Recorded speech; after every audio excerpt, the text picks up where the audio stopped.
하나님 말씀을 보겠습니다.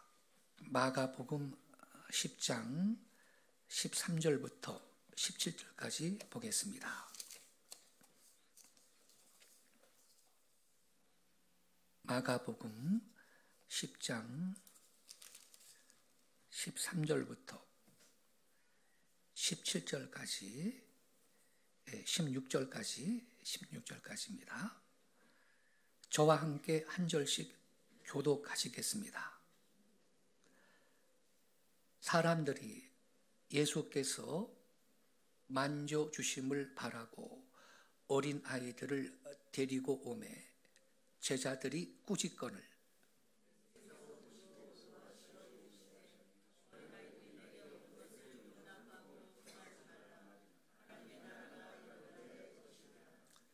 내가 진실로 너희에게 이르노니 누구든지 하나님의 나라를 어린 아이와 같이 받들지 않는 자는 결단코 그곳에 들어가지 못하리라 하시고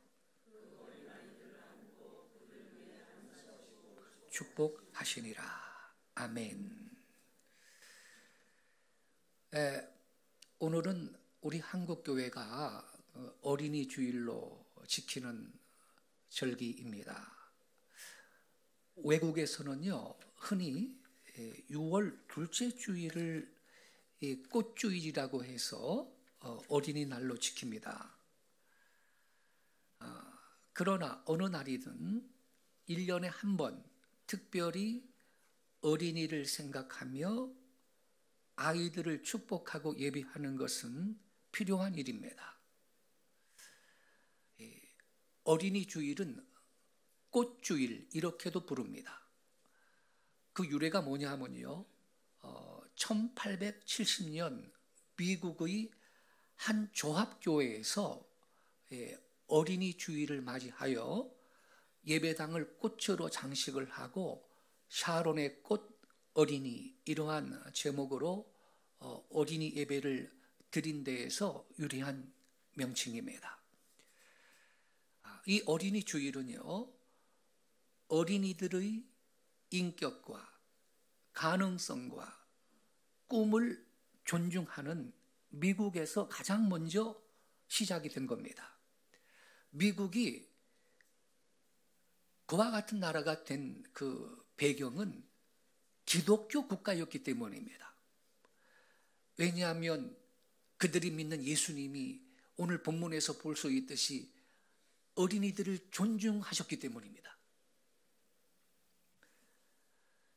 1856년 미국 매사추세츠주의 그 레오날드 목사님이 6월 둘째 주일을 어린이 주일로 지킨 이래로요, 1868년에는 미국 감리교회에서 교단 차원에서 이 날을 기념일로 정했습니다. 그리고 1883년에는 미국 전역에서 이 날을 어린이 주일로 지키는 것으로 확산이 된 겁니다. 오늘날에도 미국을 비롯한 세계 여러 나라들은요, 일반적으로 6월 둘째 주를 어린이 주일로 지키고 있습니다. 이렇게 6월 그 둘째 주가 어린이 주일로 결정이 된 그 이유가 뭐냐? 1년 중에 꽃이 가장 만발한 아름다운 시기가 6월 달이고, 바로 그것이 푸르고 아름다운 어린이들의 이미지와 가장 잘 연결이 되기 때문이었습니다. 우리나라도요, 여러분, 초창기에는요, 6월 둘째 주일을 어린이 주일로 지켜왔습니다. 그러다 1956년 그때 5월 첫째 주일을 어린이 주일로 변경해서 지키기 시작했습니다. 이건요, 1946년 해방 다음 해부터 지켜오던 5월 5일 어린이날하고 근접해 있기 때문에 어린이 주일의 근본 취지를 좀 더 잘 드러낼 수 있기 때문이었습니다. 물론 여러분, 어린이 주일은 성경에 나타나 있는 절기는 아닙니다. 그러나 이것이 교회의 절기로 보편화된 것은 우리 믿음의 창시자요 완성자이신 예수님께서 어린아이들을 존중하셨기 때문입니다. 히브리서 12장 1절 이하에 이런 말씀이 있습니다. 믿음의 주요 온전케 하시는 이 예수를 바라보자. 근데 헬라어 성경 원문의 뜻은 믿음의 창시자요 완성자이신 예수를 바라보자, 이런 뜻입니다. 우리 믿음의 창시자이시고 우리 믿음의 완성자이신 우리 예수님이 어린아이들을, 그들의 인격을, 그들의 가치를 존중하셨습니다.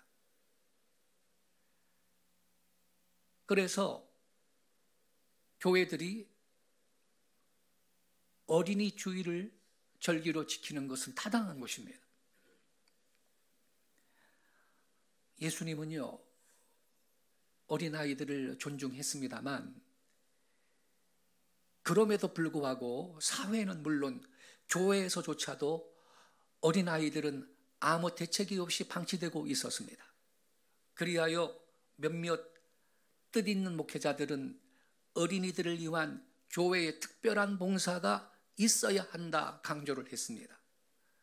미국 최초의 어린이 주일을 제정한 유니버살리스트 제1교회의 레오날드 목사님 역시 이러한 생각을 갖고 있던 사람이었습니다. 그는 1856년 어린이들을 그리스도인으로서 훈련시키고 어른들한테 어린이에 대한 인식을 새롭게 한다는 취지에서 6월 둘째 주를 자신이 사역하는 교회의 어린이 주일로 정하고 그날 어린이 주일 행사를 거행을 했습니다. 레오날드 목사의 이 어린이 주일 시행 이후에 교회들은 이에 대해서 높은 관심을 나타냈고요. 그 결과 1868년에는 미국 감리교회에서 6월 둘째 주를 어린이 주일로 정식으로 승인을 하게 된 겁니다. 그리고 이와 같은 결정은 교단을 달리하는 다른 교파들한테도 영향을 미치게 되었고 1883년 미국의 장로교를 비롯한 대부분의 다른 교파들도 어린이 주일을 안건으로 올려서 통과시키게 되었던 것입니다.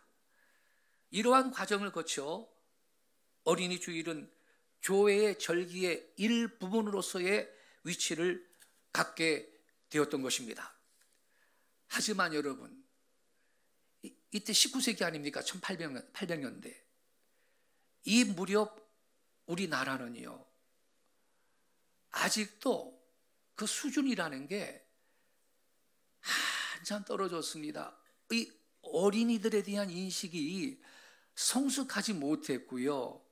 심지어 어린이라는 이 호칭조차 그때 없던 상태였습니다. 있었으면 아동이요, 아동. 일본식 이름 아동, 소년 이 정도만 있었고 어린이라는 말 자체가 없었습니다. 그래서 당시 우리에게 선행되어야 했던 것은 어린이 주일의 제정보다 자라나는 어린이들에 대한 바른 인식이었던 것입니다. 이러한 때 방정환 선생, 마혜송, 윤국영 등 어린이 교육의 필요성을 절감했던 선각자들이 1922년 일본 동경에서 색동회를 조직을 하고 활동을 시작을 하면서 우리나라 사람들도 비로소 어린이의 중요성을 인식하게 되었던 것입니다. 색동회는 1923년 5월 1일을 어린이날로 정해서 어린이의 인격 보호와 바른 성장에 대한 어른들의 관심과 각성을 촉구하는 등 활발한 어린이 운동을 전개했습니다. 그 결과 비로소 이 땅의 많은 어른들이 어린이에 대한 관심을 갖게 된 것입니다. 한편 초창기에 5월 1일이었던 이 어린이날이 1927년부터는 5월 첫째 주일로, 그리고 해방 후 1946년에 오늘날과 같은 5월 5일로 변경이 되었고 1957년도에는 어린이도 인간으로서 존중되어야 한다라는 내용의 어린이 헌장이 제정 공포된 것입니다. 우리나라의 교회들도 초창기에는 미국에서 처음 제정된 이 6월 둘째 주일을 어린이 주일로 지켜오다가 1956년부터 5월 첫째 주일을 어린이 주일로 변경해서 지금까지 지켜오고 있습니다. 우리는요, 산상보훈의 말씀에서 우리 예수님이 이렇게 말씀하신 걸 알고 있습니다. 들의 백합화를 봐라. 들의 백합화가 어떻게 자라는가 봐라. 솔로몬의 모든 영광으로도 입은 것이 이 꽃 하나만 같지 못하다 그랬는데 그 꽃을 누가 키웠느냐? 하나님이 키웠습니다. 공중에 나는 새를 봐라. 파종을 하냐? 무슨 비료를 주냐? 그 새들이 고들들이냐? 너 이 천부께서 기르신다 그러면서 그때 하신 말씀이 들의 백합꽃도 봐라. 솔로몬의 모든 영광으로도 입은 게 이 꽃 하나만 같지 못하다. 공중에 나는 새를 키우시는 분이 하나님이실진데 꽃도 그렇게 아름답게 가꾸고 키우시는 분이 하나님이시라는 것입니다. 근데 오늘 읽은 본문에도 우리 예수님이 어린아이들이 내게로 오는 것을 용납하고 금하지 말라 그랬습니다. 우리가 믿는 하나님은 꽃을 사랑하고 또 어린이를 사랑하셨습니다. 우리 하나님께서는 자연계에는 아름다운 꽃을 주셨고 우리 가정에는 아름다운 어린이를 주셨습니다. 우리는 꽃을 사랑하듯 어린이를 사랑하여 꽃을 가꿀 줄 알고 어린이들을 바로 키울 줄 알아야 할 것입니다. 오늘 아침 우리가 읽은 본문 마가복음 10장 13절 16절의 내용은 이 어린이날이 성경적으로 볼 때 어떻게 시작되었는가를 알려주고 있는 겁니다. 사실 오늘날 이 세계에 꽃주일 혹은 어린이날이 있게 된 배경이 뭐냐? 우리 예수님께서 어느 날 어린이들을 영접하며 그들을 안고 머리에 손을 얹어 안수하시고 축복해 주심으로써 시작이 된 겁니다. 오늘 아침 어린이 주일을 맞이하면서 이 첫 어린이날에 된 일을 함께 묵상하는 가운데 하나님께서 우리 모두에게 새롭게 은혜를 주시기를 바랍니다. 첫째로요, 사람들이 예수님의 만져주심을 기대하고 어린아이들을 데리고 오매 그랬습니다. 어린이날은요, 부모들이 어린아이들을 예수께로 데리고 옴으로써 시작이 된 겁니다. 여러분, 우리는 여기에서 부모들의 의무를 깨달아야 할 겁니다. 부모의 의무가 뭔지 아세요? 어린이들을 주님께 데려오는 데 있는 것입니다. 어른들 자신만 오지 말고 어린이들을 우리 구원의 주님, 만복의 끊으신 하나님 앞에 어린이들을 데리고 와야 하는 것입니다. 여러분, 먼저 어린이들을, 내 자녀들을, 내 손주들을 데리고 주님께로 나오셔야 합니다. 교회는 그리스도의 신약적인 몸입니다. 그 아이들을 교회로 데리고 오는 것이 곧 예수 앞으로 데리고 나오는 길이 됩니다. 물론 혼자 교회 나오는 것도 좋지만 그것만 갖고 부족합니다. 어린이들까지 데리고 나와서 내 자녀들이 구원의 은총을 힘입고 만복의 근원이신 하나님 앞에서 복을 받아야 할 겁니다. 우리가 전도합니다. 전도에서 나이가 40살, 50살 이런 분 전도해서 그분이 구원받았다고 칩시다. 한 사람을 구원한 겁니다. 그러나 여러분 3살, 5살 어린이를 전도해서 구원하면 한 평생을 구원한 겁니다. 뭐가 중요합니까, 여러분? 우리는 한평생을 구원해야 되겠습니다. 그래서 우리는 어린이들을 데리고 주께로 나와야 합니다. 성경에 보니까 한 아버지는요, 간질병을 앓는 아이를 우리 주님께로 데리고 나와서 고침받았습니다. 기도의 어머니 한나는요, 어린 사무엘을 성막으로 데리고 와서 하나님께 바쳤습니다. 마리아도 아기 예수님을 성전에 데리고 와서 헌화식을 냈습니다. 하나님께 드렸습니다. 엘리사벳도 요한을 성전에 데리고 나와서 하나님께 드렸습니다. 그러므로 어린이들을 데리고 교회에 나오는 것은 매우 기묘한 일입니다. 아이들이 교회 영화부, 유치부, 유년부 등에 입학해서 말씀을 배우도록 지도할 의무가 있습니다. 그리고 어른들과 함께 아이들이 어른들과 함께 예배하고 예배하는 법을 배워야 할 것입니다. 다 아이들이 듣습니다. 알아듣습니다. 두 번째, 외양으로만이 아닙니다. 중심으로 어린아이들을 하나님께 드려야 됩니다. 한나는 중심에서 우러나서 어린 사무엘을 젖댔을 때 성전으로 데려가서 하나님께 바쳤습니다. 엘리사벳도 어린 요한을 중심으로 하나님께 드린 것입니다. 이게 무슨 뜻이냐? 어린이들의 이 장래에 대한 지도, 교육 일체를 하나님의 뜻대로 하는 것을 의미하는 겁니다. 여러분들 중에 몇 분이나 집안 어린이들한테 주기도문 또는 사도신경을 가르치십니까? 다른 공부를 힘써 시키는 것과 같이 하나님의 말씀을 어린 마음의 밭에 심는데 우리는 우선순위를 둬야 할 줄로 믿습니다. 그리고 부모는요, 성전에 있는데 지금 내 자녀는 어디에 있는가? 어떤 자리에 있는가? 여러분, 부모는 어린이들을 맡은 청지기입니다. 내 자식이기 전에 하나님의 자녀요. 그 귀한 자식들을 위탁받아 양육하는 청지기와 같은 위치에 있는 것입니다. 부모는요.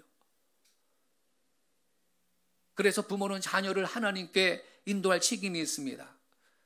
전에 어진 어머니 모니카는 자기 아들 어거스틴이 참으로 회개하기까지 눈물이 그 눈에서 마르지를 아니했습니다. 첫 어린이날에 부모들이 모두 어린이들을 예수님께로 데리고 나왔습니다. 이러한 축복이 우리 모든 부모된 어른들한테 있기를 바랍니다. 둘째로, 부모들은 이렇게 아이들을 데리고 왔는데 세상에 예수님의 제자들이요, 그들을 꾸짖었다고 했습니다. 다시 말하면 제자들이 이 어린이들이 예수님께 오는 걸 환영하지 않았습니다. 야, 애들은 가라, 이런 그 의식이 있는 것입니다. 니들이 뭐 예수님께 오냐? 아이들이 예수님께 오는 것을 오히려 방해를 했습니다. 꾸짖기까지 했습니다. 이걸 보시고 예수님이 성경에 보니까 불이 여기셨다 그랬습니다. 그리고 어린아이들이 내게 오는 걸 용납하고 금하지 말라고 그렇게 말씀하셨습니다. 지금도요, 문자 그대로 교회에서 어린이들을 혹은 부모들을 꾸짖는 이가 가끔 있죠. 물론 거기에는 나름 이유가 있습니다. 뭐 아이들이 너무 떠든다든가 뭐 혼란을 막기 위해서 그렇죠.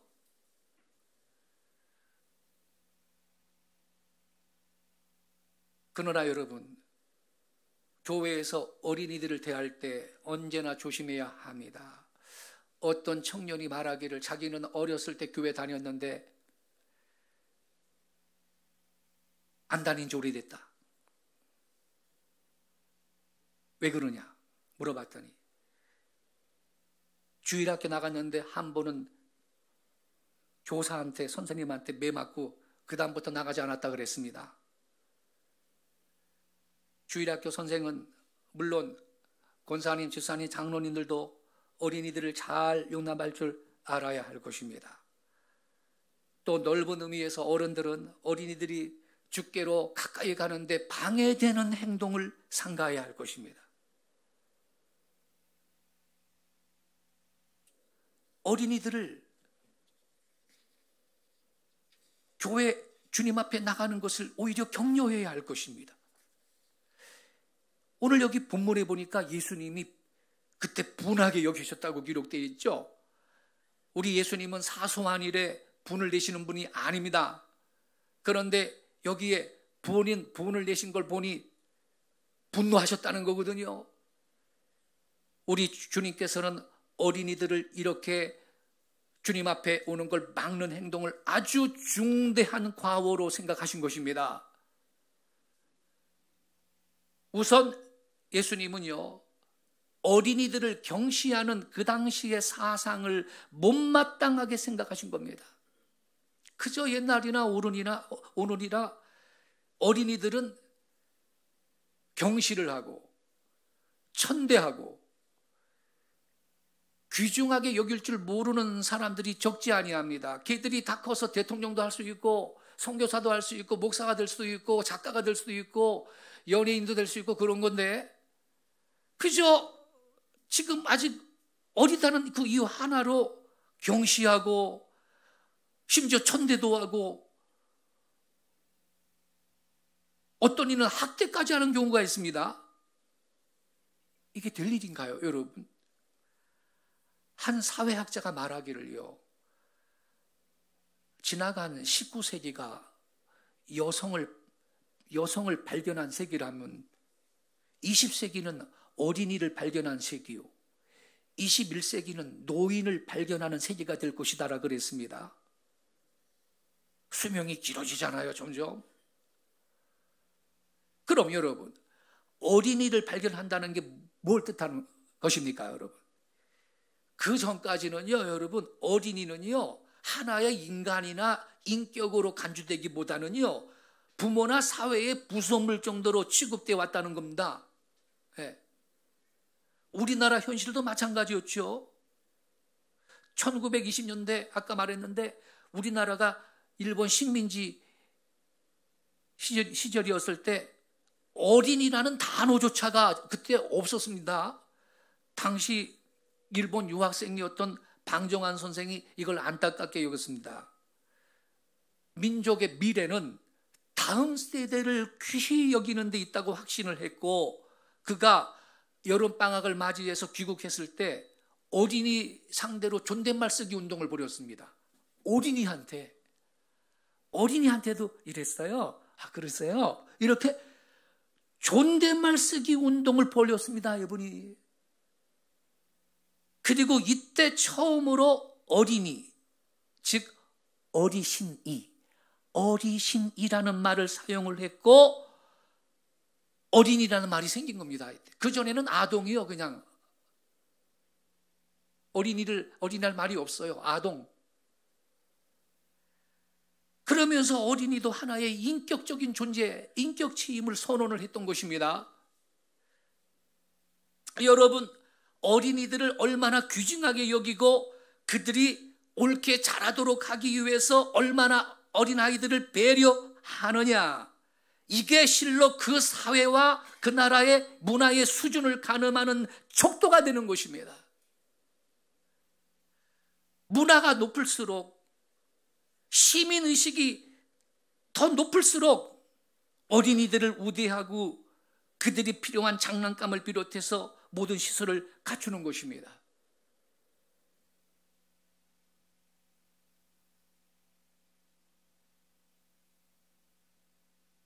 교회에서도 아이들이 모이고 젊은이들이 모여서 활동하는 공간, 교육관은 제일 그저 후질그른하고 예배당 신축하면 먼저 썼던 건물 너희들이 교육관 써라 그러고, 이게 순서가 잘못됐다라는 것입니다. 둘째로는요, 어린이들이요, 반드시 우리 예수님께 나와 주님의 축복을 받고 주님을 배워야 합니다. 어린이들이 학교에 가서 여러 가지 지식과 기술을 배웁니다. 예, 수학도 공부하고 영어도 공부하고 역사도 공부하고 많이 배우는데 그것만 갖고 부족한 겁니다. 그것들을 바로 쓸만한 그러한 사람이 되어야 할 겁니다. 이러한 사람이 되려면요, 반드시 하나님 앞에 나와 주님을 배워야 합니다. 안 그러면요, 기술만 많고요, 머리 잘 돌아가면요, 그거 갖고 사기칩니다. 인터넷 같은 거 동원해가지고요, 사람 속이고 말이죠. 머리를 그런 데 씁니다. 셋째로, 우리 예수님은요, 모든 사람을 사랑하시지만요, 그 중에서도 특별히 어린이들을 사랑하십니다. 모든 양들을 사랑하시나 특별히 어린 양을 더 사랑하십니다. 그래서 베드로한테 내 어린 양을 먹이라 그랬죠. 우리는 언제나 이렇게 예수님의 이 심정으로 어린이를 대하여야 할 줄로 믿습니다.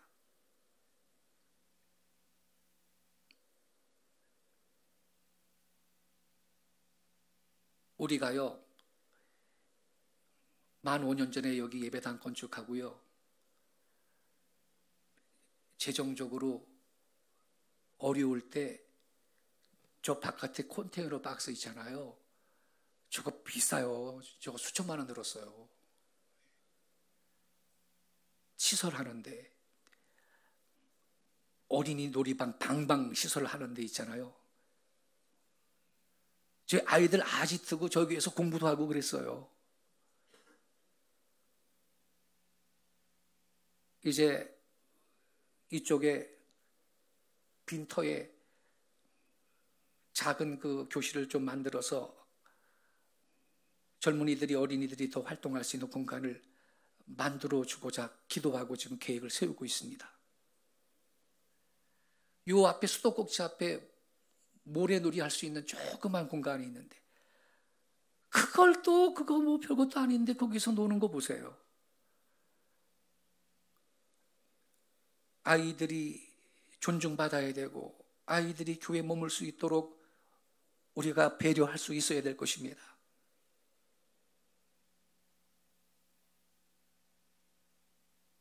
예수님은요, 어린 아이들이 내게 오는 걸 금하지 말라 하시면서 하나님 나라가 이런 자의 것이다 그랬습니다.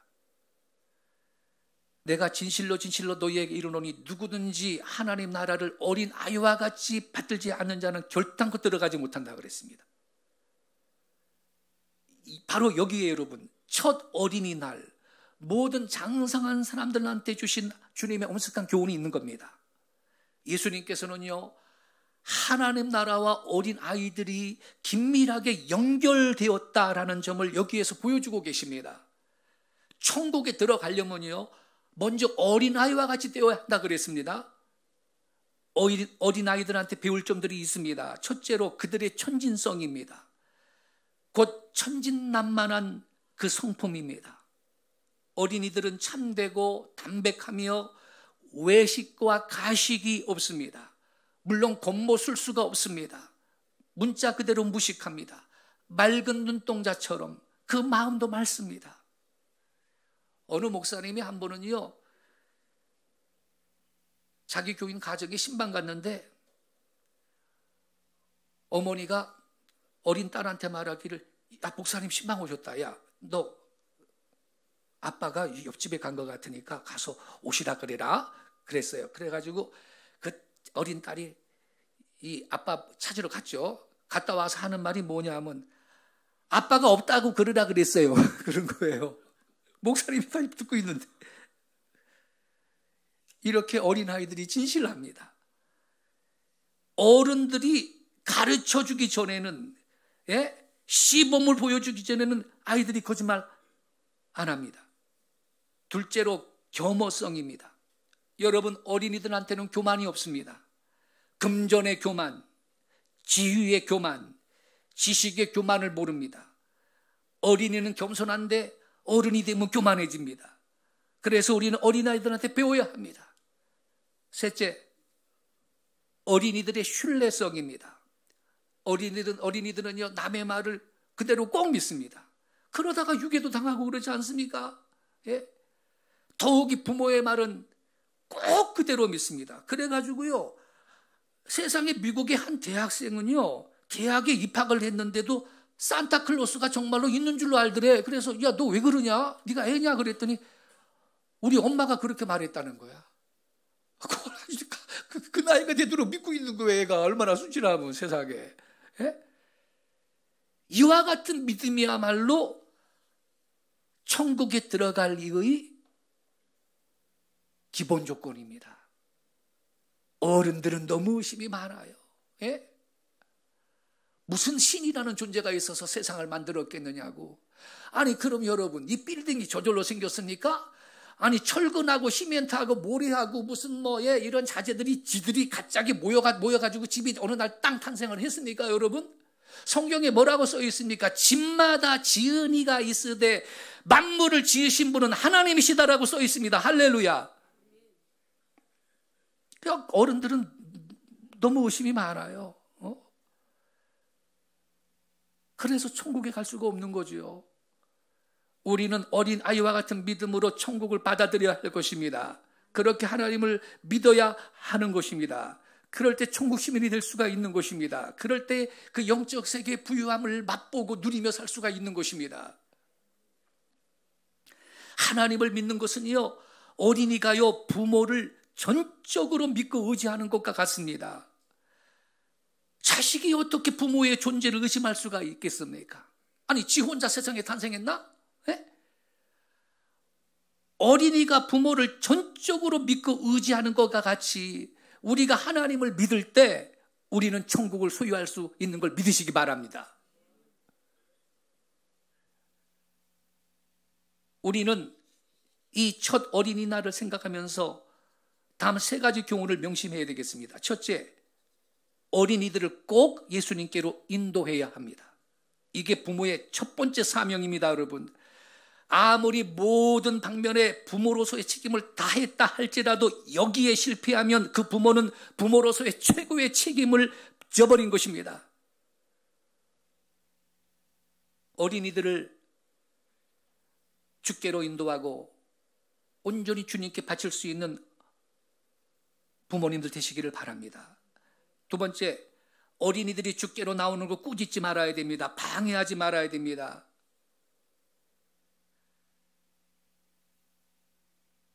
마태복음 18장 6절에 예수님이 이렇게 경고했어요. 누구든지 나를 믿는 이 소자 중에 하나를 실족해 하면 차라리 연자맷돌을 그 목에 걸고 깊은 바다에 빠지는 것이 낫다 그랬습니다.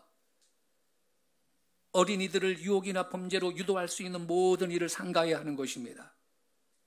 전 세계에서요, 어린이 성찬식을 금지하는 나라가 한국인데, 뉴질랜드, 호주에 있는 어떤 선교사님 부모가 한국에 아이들하고 왔다가 한국 예배 참석했는데, 호주에서는 아이들도 다 성찬식 참석했는데 애들은 다 제외하고 성찬식 하니까 아이들이 상처를 받아버렸어요. 아니 그럼 유아세례는 왜 줍니까 그래? 유아세례를 줘가지고 유아세례 교인 만들었으면 그러면 어린아이들이 성찬식은 안 해야 됩니까? 이런 법이 어디 있습니까? 지금 우리 합동교단에서 이게 지금 교단 총회에서 이게 지금 상정이 됐고 안건으로 다뤄졌고요. 지금 이게 허용이 이미 시작이 된 겁니다. 아이들이 물론 잘 몰라. 아이들한테 예수님을 가리키는 교육의 기회가 되는 거지요. 얘야, 저 빵은 예수님이 우리 죄를, 너의 죄를 위해서 십자가에 달려 죽으셨거든. 그때 창에 옆구리 찔리시고 그 상처가 엄청났거든. 그 찢기신 또 손발에 못도 박혔거든. 그 찢기신 주님의 몸을 상징하는 거야. 저 잔은 빨간색이잖아. 예수님이 너의 죄, 나의 죄를 위해서 흘리신 그 보혈의 피를 의미하는 거야.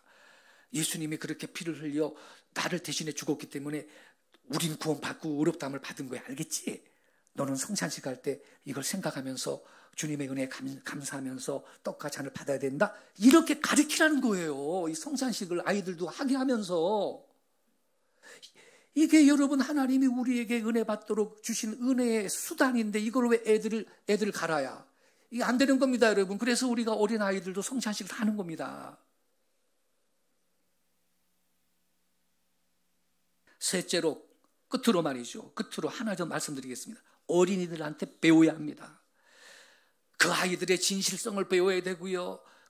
아이들의 겸손함을 배워야 되고요. 전적으로 믿고 의지하는 그 신뢰성을 배워야 하는 것입니다. 이런 이야기가 있습니다. 어떤 예술가가요, 대리석으로 예수님의 조각을 이제 하려고요, 2년간이나 수고해가지고 만든 다음에 자기 어린 딸한테 보여주면서 누구 같냐? 그래 물어봤습니다. 그 어린 딸의 말이 아주 유명한 사람이겠죠? 그랬습니다. 실망했습니다. 그래서 다시 2년간 수고해가지고 이제 예수님의 조상을 다시 만들어가지고 딸한테 다시 물어봤습니다. 누구 같냐? 그랬더니 아주 재주가 많은 사람 같아요. 그랬습니다. 또 실망했습니다. 다시 2년간 수고해가지고 조각을 한 다음에 그 딸한테 누구 같냐가 물었더니 그때 예수님이시군요. 그랬습니다. 딸이. 그때야 그는 만족해서 조각을 마쳤다고 합니다. 여러분, 어린이들이 사실은 예수님을 바로 봅니다. 신앙에 대해서는 어린이들을 못 속이는 겁니다. 어린이들이 여기 3세대 통합 예배를 드린다고 우리가 선언하고 예배를 드리는데 밑에서 지금 모니터로도 드리는데 애들이 다 알아듣습니다. 예. 안 듣는 것 같아도 다 알아듣습니다. 영국의 시인 윌리엄 워즈워드는요, 무지개라는 유명한 시를 썼는데 거기에서 어린이를요, 어른들이 오히려 본받고 배워가야 할 영혼의 고향, 그리하여 잃어서도 안 되고 놓쳐서도 안 되는 소중한 정신적 원형의 의미로서 그렇게 노래를 했습니다. 제가 한번 낭송을 해볼게요. 무지개. 하늘의 무지개를 바라보면 내 가슴은 뛰노라. 내 어릴 때도 그러하였고 어른이 된 지금도 그러하나니 나 늙어진 뒤에도 여전히 그러하기를. 아니면 차라리 나는 죽으리니 어린이는 어른의 아버지. 바라기는 내 삶의 나날들이 자연에 대한 경건함으로 이어져 가기를. 이렇게 노래했습니다. 워즈워드는 이 시에서 그 유명한 The child is father of the man, 어린이는 어른의 아버지라는 말을 남긴 겁니다. 어린이가 자라가지고요, 어른이 된다는 거지만 지금 워즈워드가 하는 말의 본의가 뭐냐? 어린이의 그 깨끗하고 순수한 마음을 어른이 돼서도 그대로 이어가고 싶다라는 뜻을 여기에서 지금 밝히고 있는 겁니다. 그렇지 아니할 바엔 차라리 죽는 게 낫다, 이렇게 말할 정도로 자연의 신비와 신성에 귀를 기울이면서 평생을 경건한 감동으로 살아가기를 그는 소망하고 있는 겁니다. A child가 아니라 더 child라는 구절이 그러한 워즈워드의 속내를 대변하고 있습니다. 그 아이는요, 그저 단순한 생물학적 차원의 아이가 아닌 겁니다. 무지개를 보고 가슴이 뛰던 그 아이인 것입니다. 호기심 어린 눈으로 세상을 경이롭게 바라보며 가슴 설레던 그 아이인 것입니다.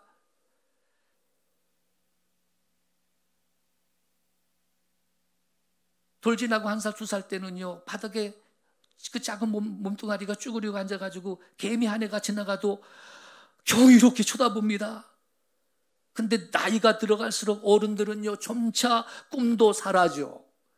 뭘 봐도 그저 무덤덤 해가지고 감동이 없죠. 감동이 없어. 그렇다면 그게 바로 죽음과 같은 삶이 아니고 뭐냐라는 것입니다. 지금 오즈워드가 하는 말이. 아이들은 있는 그대로 자연을 바라보고 받아들입니다.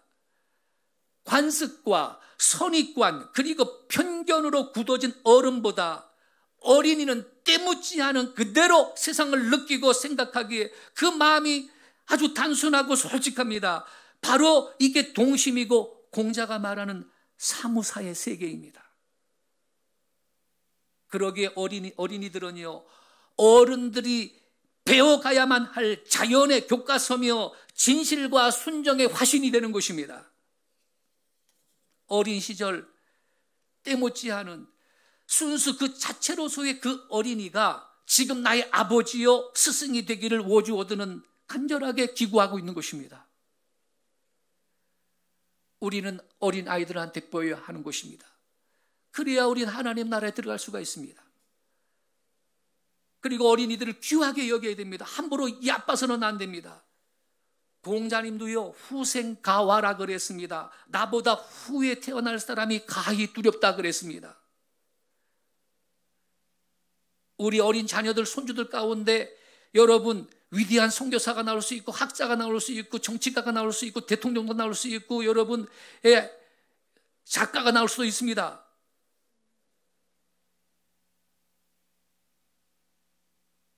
저도 회상해 보면 유치부 때부터 교회 다녔습니다.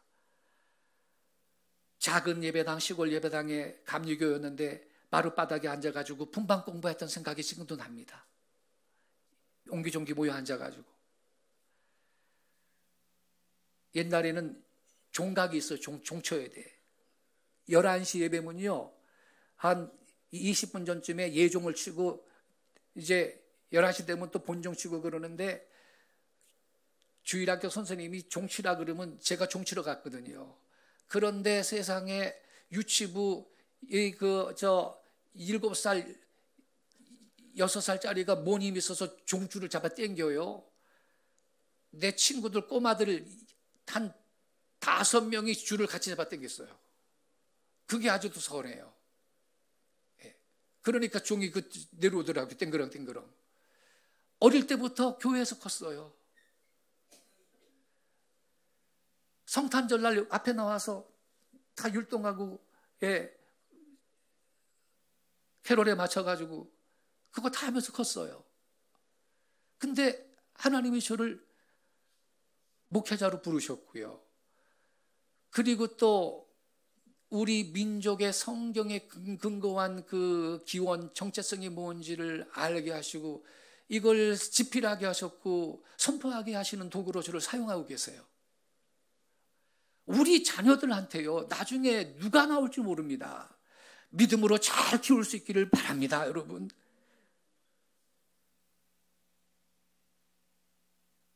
세상이 너무나 악해져 가지고요, 원수마귀가 어린 아이 때부터 그 마음을 도둑질해가고 그 순수성을 도둑질해가고, 마귀는 뭐 전공이 도둑질하고 죽이고 멸망시키는 존재라고 예수님이 말씀했어요. 그래서 세상이 너무 악해져 가지고 어린이들한테 기대하기가 어려운 이 악한 시대가 되고 있는데, 요즘에 보세요. 차별금지법 만들려고 하는 인간들, 어린이들이 자기 성을 결정할 권리를 줘야 된다 아닙니까, 여러분? 그럼 부모도 못 막아. 이게 될 일입니까, 여러분? 그러나 여러분, 우리가 기도하면 하나님께서 새 역사를 이루실 줄로 믿습니다. 새 인물을 길러내실 겁니다. 어린이는 우리의 꿈이며 열매며 보람이며 우리의 미래며 큰 보물인 것입니다. 이 어린아이들을 귀하게 여기고 하나님의 말씀으로 잘 길러내는 우리 부모님들, 어른들이 되시기를 예수님의 이름으로 축원합니다. 기도하겠습니다.